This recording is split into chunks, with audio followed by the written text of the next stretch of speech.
From Crossways Publishing, the English Standard Version of the Bible, a reading of Proverbs chapters 17 and 18. Better is a dry morsel with quiet than a house full of feasting with strife.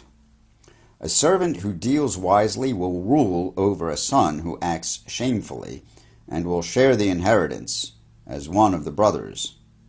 The crucible is for silver, and the furnace is for gold, and the Lord tests hearts.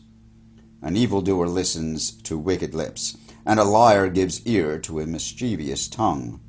Whoever mocks the poor insults his Maker. He who is glad at calamity will not go unpunished. Grandchildren are the crown of the aged, and the glory of children is their fathers. Fine speech is not becoming to a fool.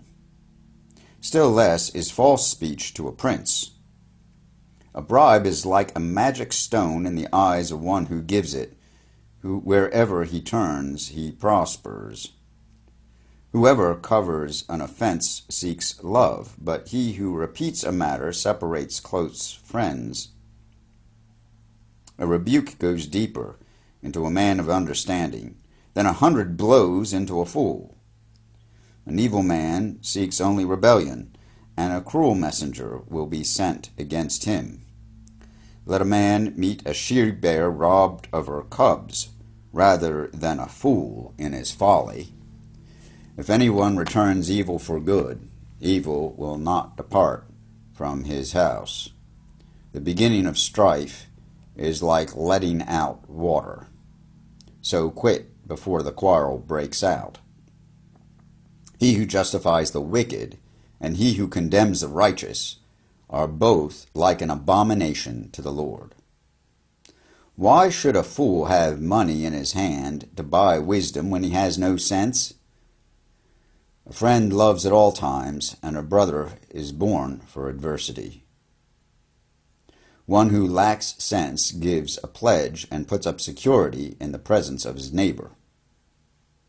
Whoever loves transgression loves strife. He who makes his door high seeks destruction. A man of crooked heart does not discover good, and one with a dishonest tongue falls into calamity. He who sires a fool gets himself sorrow, and the father of a fool has no joy. A joyful heart is good medicine, but a crushed spirit dries up the bones. The wicked accepts a bribe in secret to pervert the ways of justice. The discerning sets his face toward wisdom, but the eyes of a fool are on the ends of the earth. A foolish son is a grief to his father, and bitterness to she who bore him. To impose a fine on a righteous man is not good, nor to strike the noble for their uprightness. Whoever restrains his words has knowledge, and he who has a cool spirit is a man of understanding.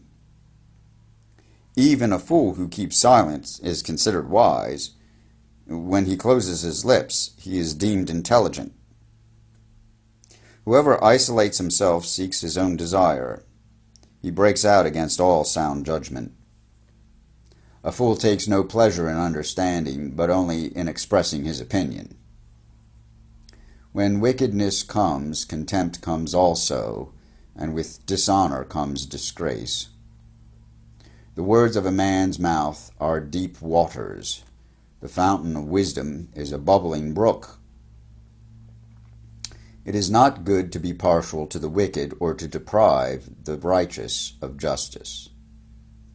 A fool's lips walk into a fight, and his mouth invites a beating. A fool's mouth is his ruin, and his lips are a snare to his soul.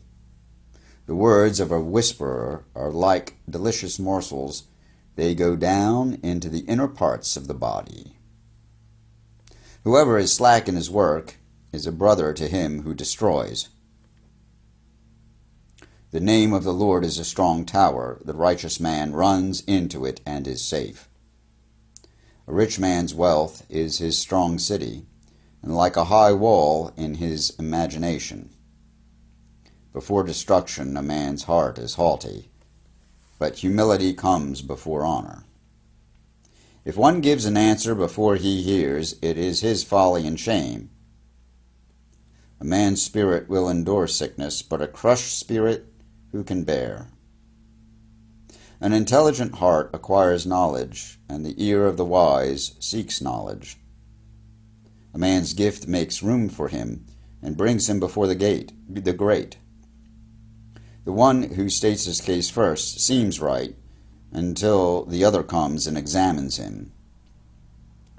The lot puts an end to quarrels and decides between powerful contenders. A brother offended is more unyielding than a strong city, and quarreling is like the bars of a castle. From the fruit of a man's mouth his stomach is satisfied. He is satisfied by the yield of his lips. Death and life are in the power of the tongue, and those who love it will eat its fruits. He who finds a wife finds a good thing and obtains favor from the Lord. The poor uses entreaties, but the rich answer roughly. A man of many companions may come to ruin, but there is a friend who sticks closer than a brother. Here ends the reading of Proverbs 17 and 18. Proverbs 17 and 18 in the English Standard Version of the Bible by Crossways Publishing.